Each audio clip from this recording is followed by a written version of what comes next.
সুপ্ৰভাত কি খবৰ আপোনালোকৰ পোনপ্ৰথমে আপোনালোক সকলোলৈকে ভোগালী বিহুৰ বহুত শুভেচ্ছা জ্ঞাপন কৰিলোঁ এয়া দেখিছেনে মই ৰাতিপুৱাই আহি আছোঁ পিঠা পনা হাতত লৈ পেলাই আপোনালোকৰ ফালে এনেকুৱা নিয়ম আছেনে ৰাতিপুৱা মেজি জ্বলোৱাৰ পাছত ঘৰে পৰা পিঠা যে আহে আৰু মেজিৰ তলত যিমানখিনি মানুহ থাকে সকলোকে আমি চাহ দিওঁ আৰু এয়া দেখিছে মই তামোল পাণ এযোৰ দি পেলাই মই মেজিৰ তলত সেৱা কৰিছোঁ খুৰাই ধুনীয়াকৈ জয়ধ্বনি এটা দিছে তাকে ধুনীয়াকৈ সেৱা কৰিলোঁ আৰু আপোনালোকক এটা একদম ইম্পৰ্টেণ্ট কথা কৈছোঁ দেই আমাৰ এয়া যে মেজি যে দেখিছে এয়া আমাৰ 50 বছৰ পুৰণি মানে আমাৰ আজু ককাহঁতৰ দিনৰ পৰা আমি এনেকৈ মেজি খুৰাহঁতে পাপাহঁতে খাই আহিছিল আৰু এতিয়া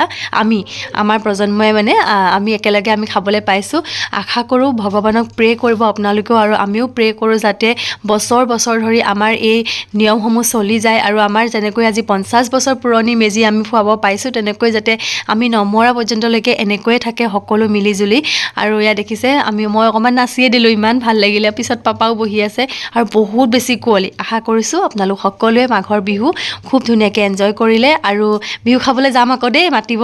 বাই বাই